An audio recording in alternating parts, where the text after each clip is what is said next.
राजकुमारी लक्ष्मणा, मद्र नरेश की एकमात्र पुत्री और इतनी सुंदर, इतनी सुलक्षणा कि इंद्र, अग्नि, प्रभूति लोकपालों तक ने महाराज से उसके लिए याचना की थी, किंतु महाराज ने सबको मना कर दिया, क्योंकि वह अपनी इकलौती पुत्री के मन के विपरीत उसका विवाह किसी से नहीं करना चाहते थे।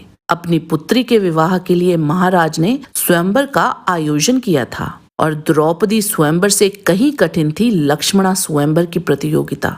आइए विस्तार से जानते हैं इस रोचक वृतांत को। ओम गणपति चैनल सनातन धर्म से संबंधित रोचक और ज्ञानवर्धक वृतांत सीधे हमारे धर्म ग्रंथों से आप तक लाता है। आप सबका स्वागत है। हमें प्रोत्साहित करने के लिए इस चैनल को सब्सक्राइब और बेल आइकन जरूर दबाइए और कृपया एक लाइक जरूर दीजिएगा। हमारा इंस्टाग्राम अकाउंट ओम गणपति है, चाहे तो फॉलो कर सकते हैं। अब चलते हैं वीडियो की ओर।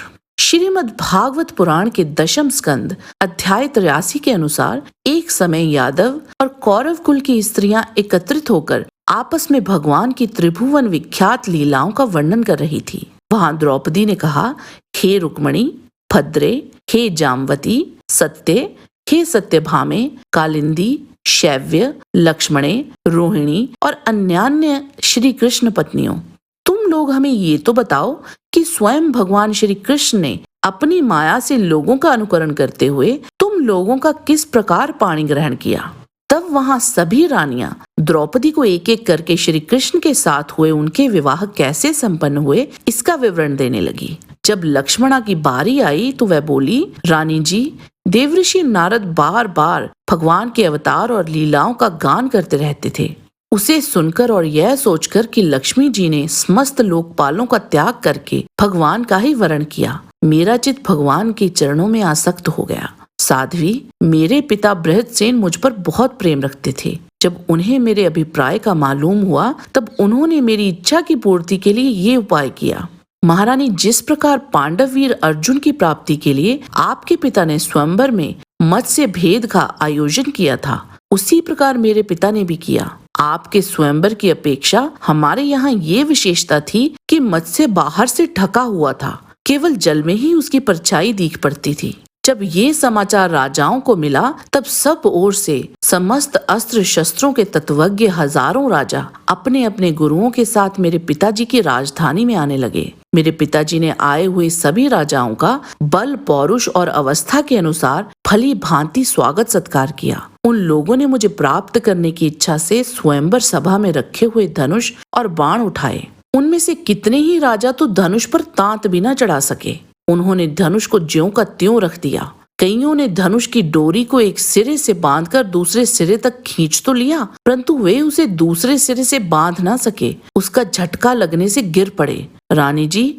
बड़े बड़े प्रसिद्ध वीर जैसे जरासंध, अंबष्ट नरेश, शिशुपाल, भीमसेन, दुर्योधन और कर्ण, इन लोगों ने धनुष पर डोरी तो चढ़ा ली, परंतु उन्हें मछली की स्थिति का पता न चला। पांडव वीर अर्जुन ने जल में उस मछली की परछाई देख ली और ये भी जान लिया कि वह कहाँ है। बड़ी सावधानी से उन्होंने बाण भी छोड़ा, परंतु उनसे लक्ष्य भेद ना हुआ। उनके बाण ने केवल उसका स्पर्श मात्र किया। रानी जी, इस प्रकार बड़े बड़े अभिमानियों का मान मर्दन हो गया। अधिकांश नरपतियों ने मुझे पाने की लालसा एवं साथ ही साथ लक्ष्य भेद की चेष्टा भी छोड़ दी। तब भगवान ने धनुष उठाकर खेल खेल में ही अनायास ही उस पर डोरी चढ़ा दी। बाण साधा और जल में केवल एक बार मछली की परछाई देखकर बाण मारा तथा उसे नीचे गिरा दिया।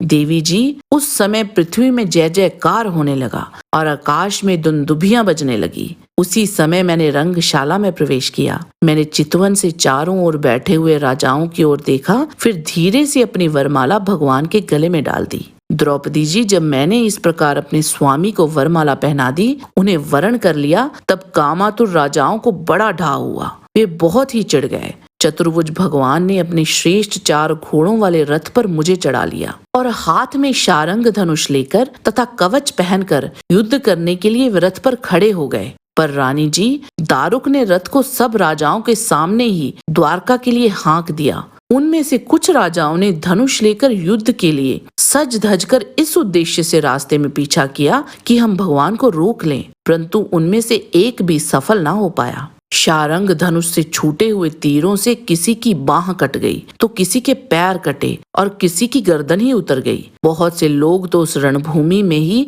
सदा के लिए सो गए और बहुत से युद्ध भूमि छोड़कर भाग खड़े हुए। तदंतर यदुवंश शिरोमणि भगवान ने सूर्य की भांति अपने निवास स्थान स्वर्ग और पृथ्वी में सर्वत्र प्रशंसित द्वारका नगरी में प्रवेश किया। उस दिन वह विशेष रूप से सजाई गई थी। मेरी अभिलाषा पूर्ण हो जाने से पिताजी को बहुत प्रसन्नता हुई। भगवान परिपूर्ण है, तथापि मेरे पिताजी ने प्रेमवश उन्हें बहुत सी दासियां, सब प्रकार की संपत्तियां, सैनिक, हाथी, रथ, घोड़े एवं बहुत से बहुमूल्य अस्त्र शस्त्र समर्पित किए।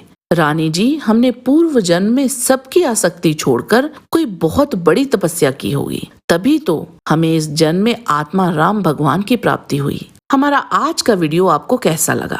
हमें एक लाइक देके और कमेंट करके जरूर बताइएगा। हमें समय देने के लिए आपका बहुत बहुत धन्यवाद। अगर आज का वीडियो पसंद आया है तो शेयर करने की कृपा कीजिए। अगली मुलाकात तक परमात्मा का सानिध्य आप और आपके परिवार पर बना रहे, इसी कामना के साथ नमस्कार।